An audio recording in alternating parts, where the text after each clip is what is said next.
Hey guys, so we're doing another live. I don't do these often, so it takes me a while to kind of get used to everything. And the background is my setup for my makeup YouTube. So all of this stuff, I'm doing this on my iPad, so I don't have to edit anything. So excuse the mess in the background. Anyway, I wanted to give you all a update on my 18th week progress so far.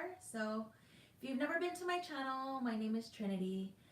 On this channel I go by Goico Wasted 2018. That's also my same handle on my Instagram surgery page. I did have surgery with Dr. Fernandez Goico down in the Dominican Republic in April of this year. So I'm officially over 4 months now post-op, and things are getting so much better. I do still have a lot of swelling. I get a little tender around my sides and my back. Majority of that stretching pain is kind of gone. I do have, I'm gonna stand up and show you all. So like from the sides where the lipo was and like towards the back, if I'm sleeping and I get up, initially I get that tight kind of pulling feeling, but then throughout the day, now I haven't been in my faja all day. I was not in my faja last night, so I know I'm messing up, but this is real life, guys. This is what happens. I do wish that, and I know that he couldn't lipo the front of my belly, but I do wish that he kind of, well, I might have to do a round two, but then it's like all of your recovery, you're just like, I just can't wait to feel normal again. And before you're even back to feeling normal, you're like, round two, what do we do to ourselves? But this is my swelling. So during the day, do you see that? Like, and I also feel like, and I think I've mentioned this on my channel, or in another video, that this right here, if I wear my faja and then my ab boards, my foam, my back boards, all of that, in the morning I'll wake up and it's the flattest that it ever is throughout the day. But then throughout the day, it'll get kind of poochy. But this is how I know this is not swelling. It's because, do you see that ripple? Like there's some stuff in there. So it's not just swelling. That's some chunky meat in there. I still have, for those of you who've been following, you know, I had that really deep, those two deep creases. I still have that on this side. It was always more pronounced on this side. I don't really have it on the other side. Okay. So this is what my scar is looking like right now. Again, I'm still battling with this. I'm doing my cotton. You can see that I took off the tapes. So what I'll do now, I actually should have left it on before I recorded this. I'll do the cotton pad, but then I'll smash it down with a quarter and then I'll tape it. Like, so ghetto rigged, I don't know. But for me, it's like the cotton was working a little bit, but not really. I felt like I needed something firm on there, so that's why I added the quarter. So I did the cotton pad, the quarter, and then I taped that down super tight so that it was pushed in all the time. I do notice sometimes when I do that, I wake up in the morning and again, it's not as pronounced as it is here, but I don't know. I don't know if that'll ever go away. According to Dr. Goico, he said he doesn't think it's a dog ear, that it just needs to continue with compression, but I'm already at 4 months, and pretty much at this point, it's like, it is what it is. This, I try to massage this out a lot, but this doesn't seem to be going anywhere. I don't feel like I've had any real developments with that lately. It used to be a lot tighter, but it loosened up a little bit. But I really, over the last few weeks, have not seen a change in this. It's kind of like, let's see, you had a little one right here, but that one is kind of smoothed out a bit. I do have some bumpiness in my scar, so if you follow me on my Instagram, you'll know that like there's a few spaces or areas in my incision, especially right here where I had that huge scab. Um, that is hard from about here to like there. It's hard. That's hard. That's hard. That's hard. And then I still have a little bit of a lump in here from there to there. That's still hard. So yeah, I sometimes I'll lay in bed and I'll just like kind of like move them, kind of like just massage them a little bit. I'm not getting any more lymphatic massages. I really should, because I feel like this part right here in my lower back, this right here is kind of like poochy to me. I don't know if anything's gonna happen with that. So I try to wear my backboard again, but again, if you see my last videos, the backboard was getting stuck right through here and it's creating that like shelf, like that little, I call it my collection plate because I can literally, like, do you see that V right there? I don't know if that's from him doing the lipo, but I can literally like catch water in there, guys. Like, look at that. Like, I don't know. I did it in my last video. I actually put water in there and it held. But yeah. I feel like my hips have gone down too. Sometimes I measure my hips and I'm like 45. But prior to surgery, I was like between a 45 and 46. When I got home from surgery at 2 weeks, I was still at a 46. Or was I at a 47? 46 or 47. But it's gone down. Cover the scar up so you can kind of see. He added a little bit to my hips because I had a bit of, let's see, left, right. So on my right side, I had a bit of a dip right through here, so he added some through here. But I honestly don't feel like a lot of it kept. Again, my measurements are still the same, so I don't know if that even helped. I think I don't know. I think because he carved me out and did the lipo and stuff through here, that it kind of just made this project a little more. But yeah, so that's what everything's looking like right now at 18 weeks. I know this is a live. I don't know how to get comments. I don't know if anybody's commenting. Hi, Jan. Another update. I don't know how much of the drama you guys were following from my page to Facebook to all of this shit. Anyway, if you were on my Instagram and you were watching my lives or you seen my posts, you knew that there was some drama going on with the Dr. Goico Facebook group creator, whatever. Anyway, some people have asked me about that, and so I just want to do a quick update. She flagged the video because her name was in it, so YouTube took the video down because of her name, even though all of the information in there was true. She started stalking me. Her and her entire family. Her daughter tried to get onto my Instagram. Her husband started messaging me on Facebook. He messaged me on Instagram.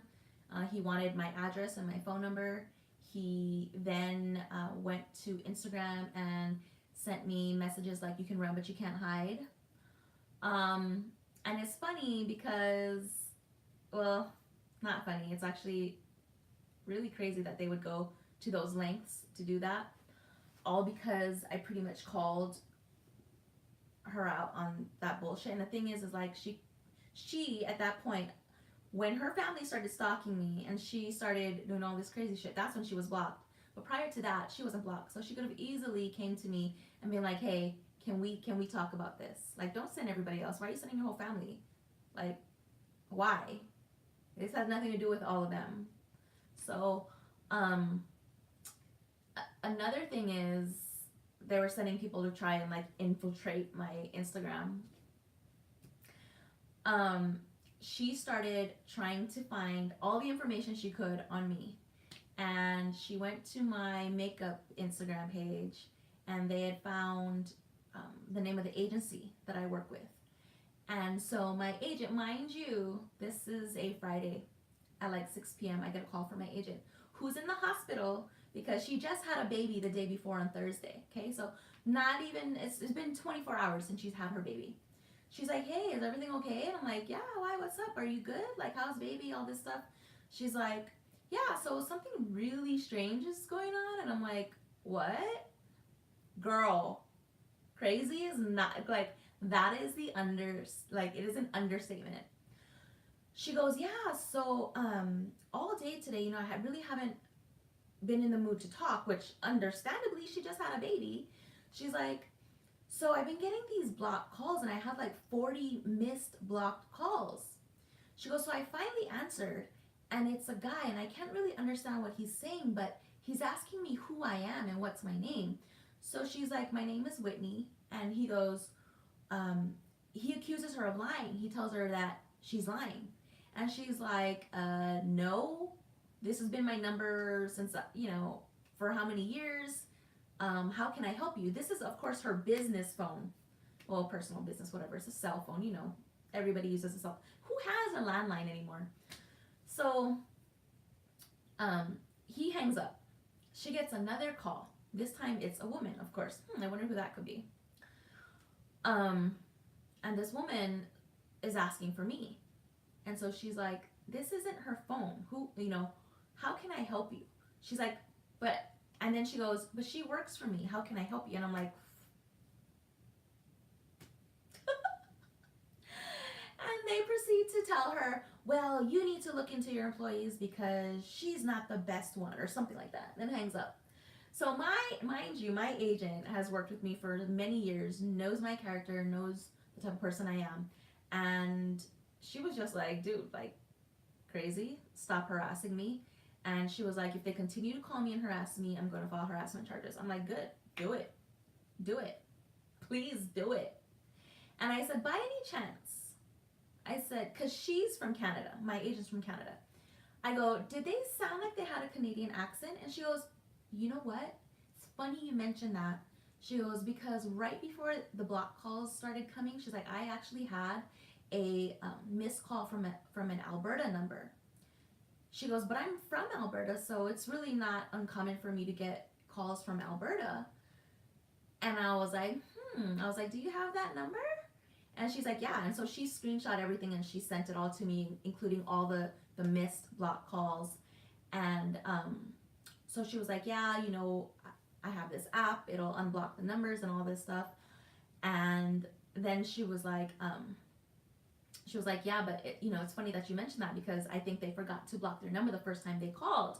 So I was like, perfect, good. Send all that to me because they are trying to get all of my personal information to the point where they're calling my employer. So I was like, that's crazy. And so I have a couple friends. From what I do, I know so many people in all different fields. And I know police officers, I know lawyers. So I'm talking to people that I know and they're like, dude, that's harassment, that's stalking. Like, go down to the police station right now and you can file a report. And I'm just like, okay, well, I just want to see if they stop. Because if they stop, then it's water under the bridge, whatever the case is. Like I said, my fair share, and I didn't say anything untrue. I didn't say anything slanderous. Everything that I stated was true. And the fact that they were going to those extremes to contact me was, to me, it was like on a scale of like crazy to psych ward. Like, how nuts are you, dude? For real. But I guess that's what people do when you kind of expose them for taking advantage of people. Maybe that should be another video. I'm trying not to turn this into a drama channel because that's really not what this channel is for. But for all of you who are, I've been getting a lot of messages and requests and people who find the video, who are following me on Instagram, who are messaging me for information and things like that. And I just want to put it out there. If you're looking to have surgery anywhere, in the Dominican Republic, Mexico, Colombia, you can arrange all of your surgery yourself. You don't need to go through a coordinator. You don't have to go through a company. This particular company that this lady is running, no, she's not messaging me. They're all blocked now. They're all blocked. But I have screenshots of everything, including the messages from her husband, including the messages from her daughter, where she's like, what? Like, trying to play stupid, like, you know? Like, because I was like, how'd you find me? And then I go on her page and I see, and I'm connecting all the dots, right? And I'm like, that's your mom. That's right, because you guys look just alike.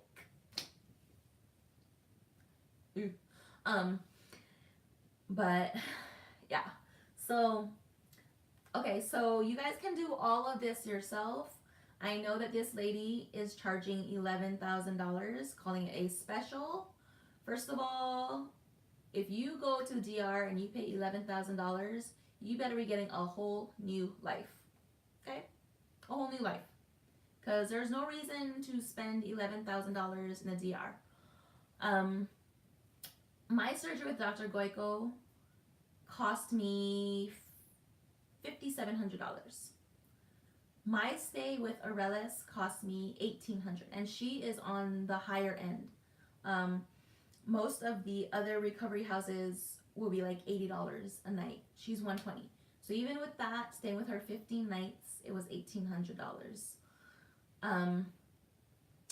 So I'd say, and then my oxygen chamber treatments, I probably spent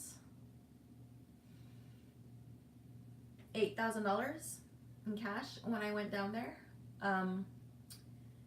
Maybe I'll do another video detailing like what to expect, because so many people go down there, they get their surgeries done, and they don't know what to expect, especially when they come back to the States. So that might be another video. I'll do that. 1, 2. But yeah, back to the subject.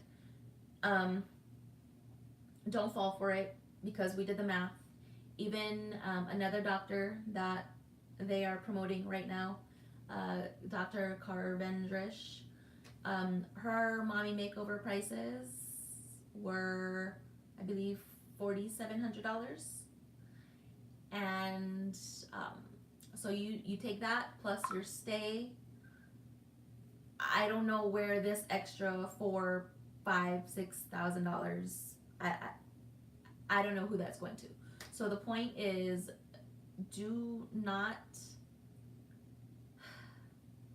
if you're the type of person where you don't want to deal with it and you're okay with paying all those extra thousands of dollars, then okay, do it. Because I know that there's people who have, but I really truly feel like it's taking advantage of people when you're charging that much extra.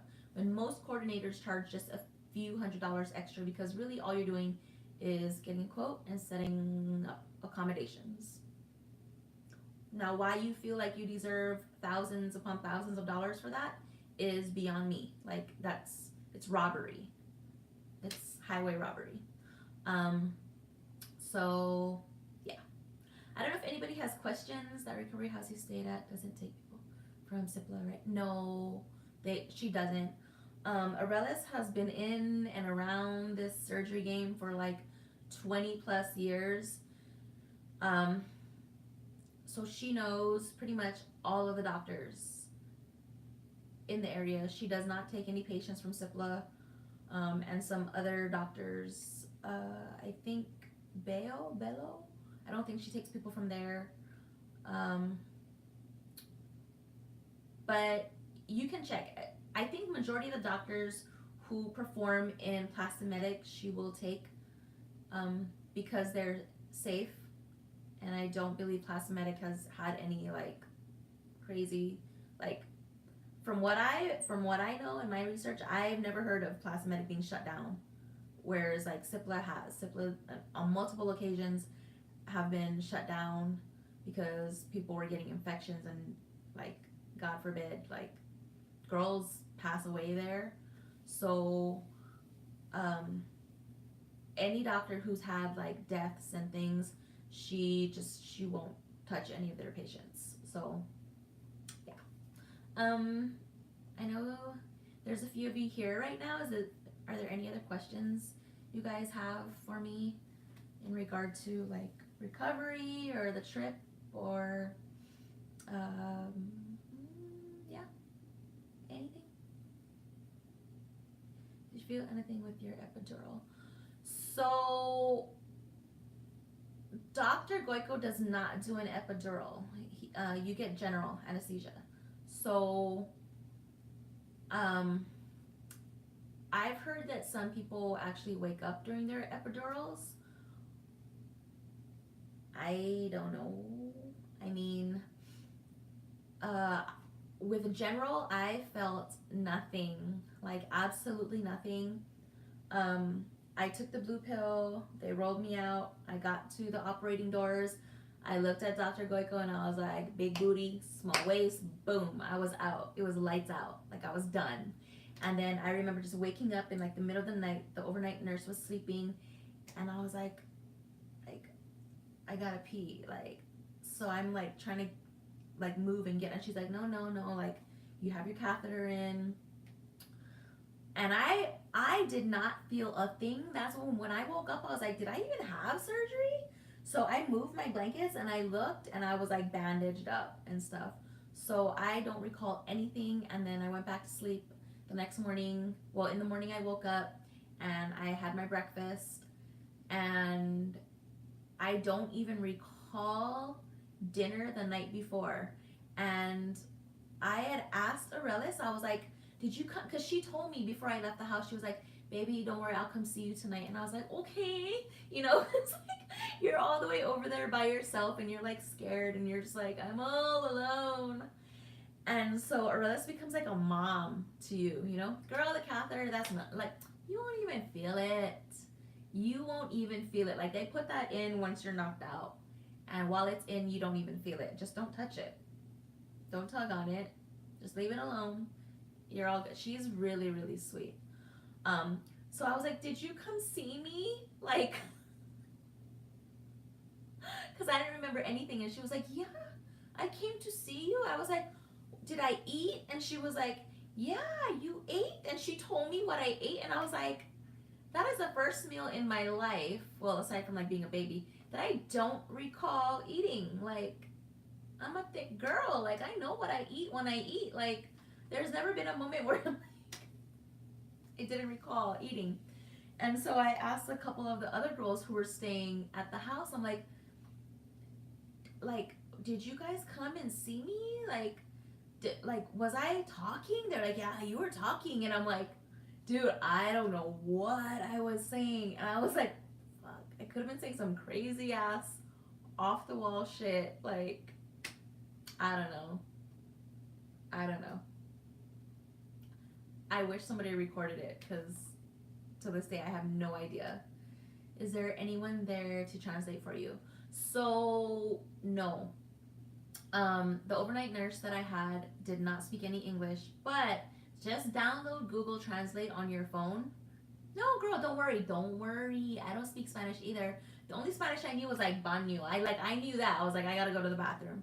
But just download Google Translate on your phone before you go, and like you'll be fine. I promise you. They can kind of pick up on like English, though they might speak a little broken English. But yeah, and that's another thing. That's another reason why I chose Dr. Goico, is because he speaks great English, and I did not want to go to a doctor who did not speak English, that I had trouble, communicating with, because how am I going to tell you what I want, or what my expectations are, or what my questions are, if you don't understand me? So that was one of the reasons I chose him. And also Aurelis, of course, all her reviews are just amazing, because she and her family are amazing, and they're so caring and so loving, and they really truly take care of you, and you're not just like a number. They don't shove you, like a lot of the recovery homes, they'll shove like 3-4 girls into one room, and you just get a small little twin bed and you're just a number. Like, she takes 5 people max, and while you're there, you have your own private room. She does have double rooms, so if you come with like a surgery buddy, you you can be in a room with someone. Like I had 2 beds in my room, so I could have had someone else with me, but I was by myself. So that other bed just became like storage for my stuff. Um, but yeah, they speak English there too at Aurelius's, so that is another plus. It's a great thing. So that really made me feel so. It just made me feel relieved knowing that I was in good hands with my doctor and with the recovery house. And also the food there, the food there, the food. Yeah. I mean, okay, granted, like towards the, like the middle to the end of your second week there, you're just like, oh God, like, can I just, can I get some Cheesecake Factory? Can I get some, like, you just want like something familiar. I just said Cheesecake Factory because I went there last night. But, you just want something familiar. But it's like, it's Dominican food, so you'll have like their traditional foods a lot of times. But then they'll make like spaghetti and lots of like salads, fresh fruits, things like that. I hear a lot of those recovery houses, and even the ones in like Miami, like the food's really shitty. A lot of fried foods and things like that. But I felt like the food at Aurelius's was really good. Um, yeah. Oh, and then because there's so many fresh fruits all the time, she would run me like smoothies during the day. She'd be like, "Baby, you want a snack? I got yogurt." I'd be like, "Can I have a passion fruit smoothie?" And she'd come and she'd bring me my smoothie, and it was like the most delicious thing ever. I miss it. I want to go back just for that. But speaking of going back, a lot of people ask me, like, do you see yourself going for round 2? I'm like, no. Nope. Nope. I'll get back in the gym. I'll try to lose this. Like, I am not happy with this pudge in the front, but I will get back in the gym before I go for round 2. Did I have heparin shots? Yes. So you have to get to the DR at least 24 hours prior to your surgery. And after the surgery, they give you, I think, 7 days worth of shots or something like that. So what Aurelia said is she gave me a shot every night before I went to sleep in my leg, and she would, switch legs every night.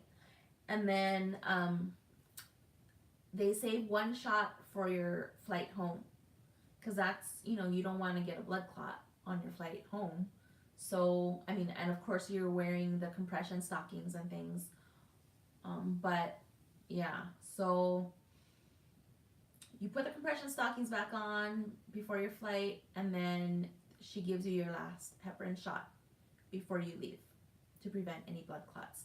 And that's another thing, when you're on that flight back home, you try to get an aisle seat. That way you can either stand up or walk, because you don't want to be in the middle or in the window seat, and feeling like, oh shit, I don't want to inconvenience people. That's how I am. Like, I'm like, I don't want to inconvenience people, so I would rather like be on the end and then stand up. How was your experience when you had to go back home? Did you have problems getting through? Oh, girl. Okay. So let's talk about the flight home real quick. Speaking of Faja, when you go home, try to wear a dress. I didn't want to wear a dress because I was like, oh, you're gonna see my compression stockings, and like, I'm just like, I was like, no, I'm wearing like my sweats and my flannel and all this stuff and my shoes. Nope, because you're still in your faja. And I had to pee on the plane. And those airplane bathrooms are like this big, right? Like, you only have room to, like, you can't even freely turn around. You have to, like, like, there's no room in an airplane bathroom.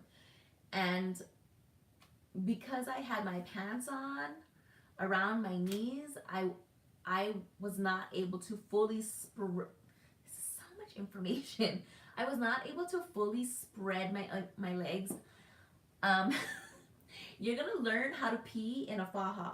So how I did it was I spread my legs pretty far, and then I pulled my faja flap over, and I made sure, you know, before I sat down, that my faja was like kind of pulled around, you know, so that it wasn't like right up in the crack. It's as long as it's like here and over, you're okay, you know. So I pull my faja and then pee. Well, because I could not get my knees far enough apart, I may or may not have peed on my faja on the way home. It was kind of gross. It was really gross. It was disgusting. And so now I'm in the airplane bathroom, like, oh, fuck. I'm like pissy pants over here, you know? Like, I was so embarrassed. So I took a bunch of like napkins and tried to like pat my faja to get as much, to soak up as much pee as I could. And then I wet more napkins to like, again, smash against my faja to like, try, I don't know, like, there was no way I was taking the faja off and washing it there, right? There's no way. So I'm trying to like clean up my faja as best as I can and then dry it again. They must have thought I was taking a dump in there because I was taking so long. But okay, so yeah, try to wear a dress on your way home so that you can spread your legs enough to pee freely.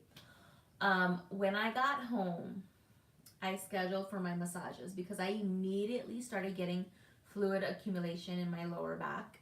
And I was like, oh my God, I started freaking out. And if you follow me on my Instagram, you'll see pictures of that. So I scheduled my massages at a place called Therapy with a therapist named Connie, and I love her. I need to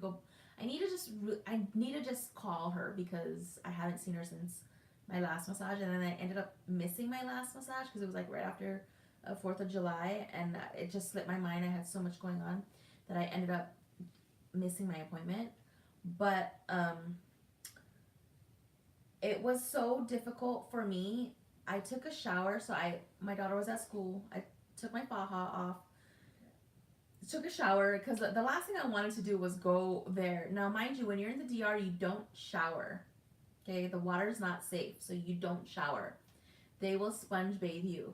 But I was fine with that. Like, you still felt like pretty clean because you know she sponge bathes you and whatever.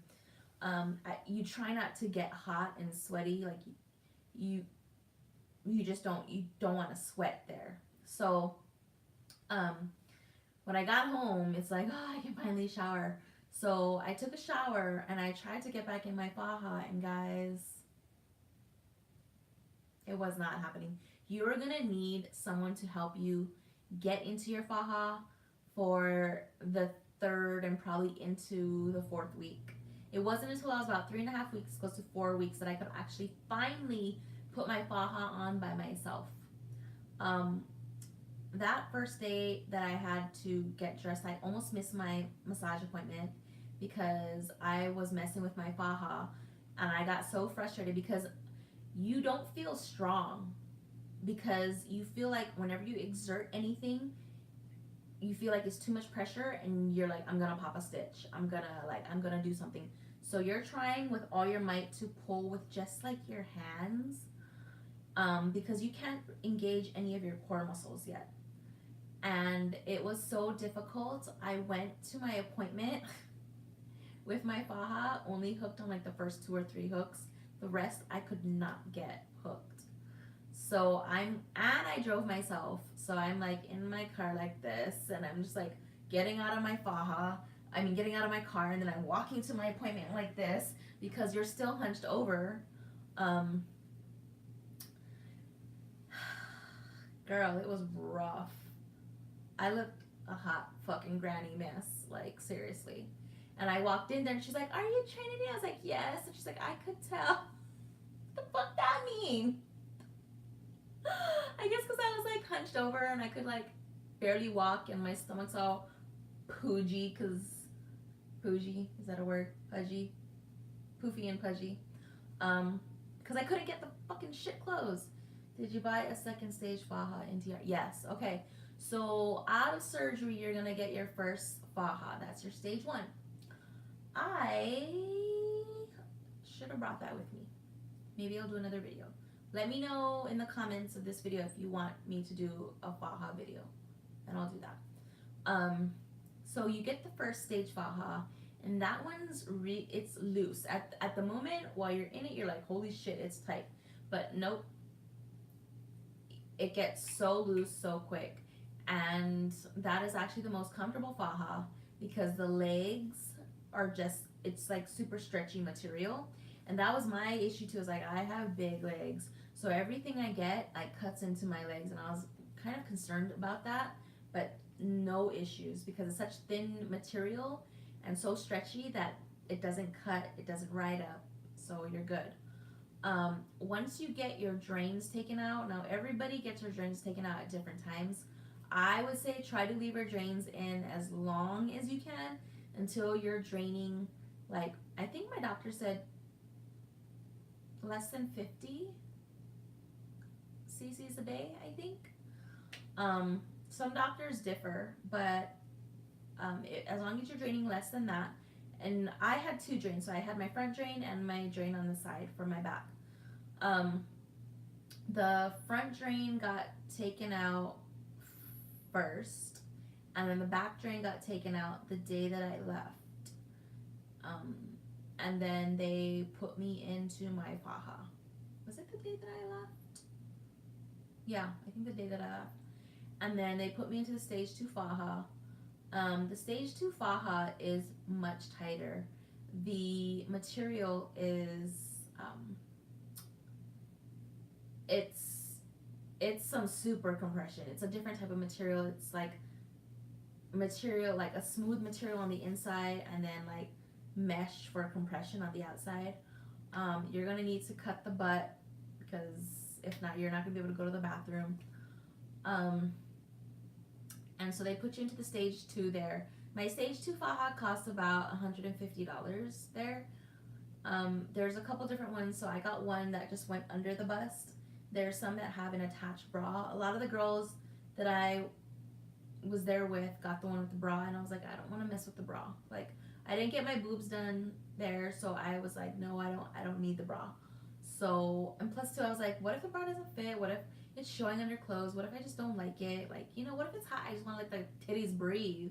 Like, I don't want to mess with that funky ass looking bra. So I got the one that went under the bust.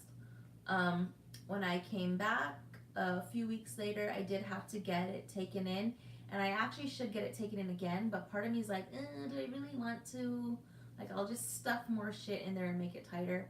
But I really should. I really should go get my stage 2 taken in again because I'm already like I'm on the third hook, and I'm stuffing so many like things in there. I've got my foam, my ab board, my backboard, and it's so loose to the point where now when I go to sleep, I'll wake up, my backboard, excuse me, is like pushing up through the back. So I think that's kind of a clue that it might be a little loose at this point. So I should really have it taken in. But I don't really have to be in my faja for much longer, probably like the next month and a half. So I guess it might be worth it to get it taken in again. But try to stay in it as much as you can. It's hard, but it's worth it. Especially in the beginning, you're gonna hate it, but then you're gonna love it because the moment you get out of it, your skin I don't know how to explain it. Your skin just feels like weird. um, excuse me. Like your skin just feels super weird. And the second you put your faja back on, it's almost like, your skin's back. If that makes sense. I don't know. But yeah. I think that's about it. What does an ab board and foam pads do? So your ab board,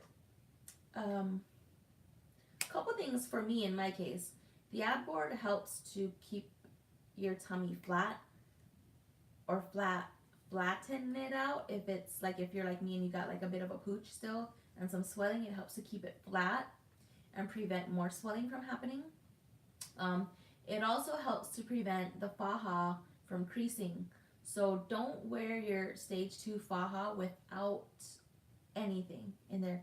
That's how a lot of girls get faja burns. I saw this one girl talking about faja burns, and someone in her comments was like, "Are you lying? Are you telling the truth? That's a real thing? Like I've seen it. Faja burns do happen, and that's because the faja is too tight. It's cutting in, and it's rubbing. The skin is rubbing, and it's rubbing the skin basically off. So you definitely want to make sure that you are not. Don't get so caught up in moving hooks that your faja is too tight, and then you end up giving yourself a faja burn. Like it's not worth it because those things get ugly and they're not pretty, and you don't want to give yourself another scar, you know. Um, so yeah, that's what the ab board does. The foam again helps to add more compression where you need it. When I first um, had my surgery in the DR, my foam, they actually put my foams in the back. So I was wearing a foam in the back of my faja, and then when I got home, I switched to the backboard because the backboard has kind of like a curvature in it, so it helps to kind of keep that natural curve in your back and prevent swelling in those areas. And then I moved the lipo foam to the front, so then I was wearing the lipo foam with pads, and then I added the ab board, and then I added the ab board with the pads. My Instagram surgery friend, from my Instagram, Nicole, if you're watching, hey girl, she actually sent me the ab board that goes completely around, and it has like the wrap and then the Velcro. So I tried that, but the ab board in that one's like a lot smaller, the portion, whereas the ab board in the actual ab board is like it comes around, and I'll show you that in a different video. But thanks, girl. Thanks for sending that. Like I appreciate that. I'm actually gonna try and put it on and then work that into my faja also. Gonna see if I can make it all work. But yep. So I hope that answers your question on like the faja and the ab boards and lipofoams and things. I didn't have to buy any of that. They supplied me with the lipofoam, so check with your doctor because he might do that. All right. Oh, good night. You're welcome. I'll see you guys in my next video. Thanks for watching, and if you haven't already, please make sure that you subscribe and hit the notifications button. You'll also find the videos off to the left, and like you have like a subscriptions tab, and that's where you'll find all the uploads also. So, all right, guys. Talk to you later. Bye.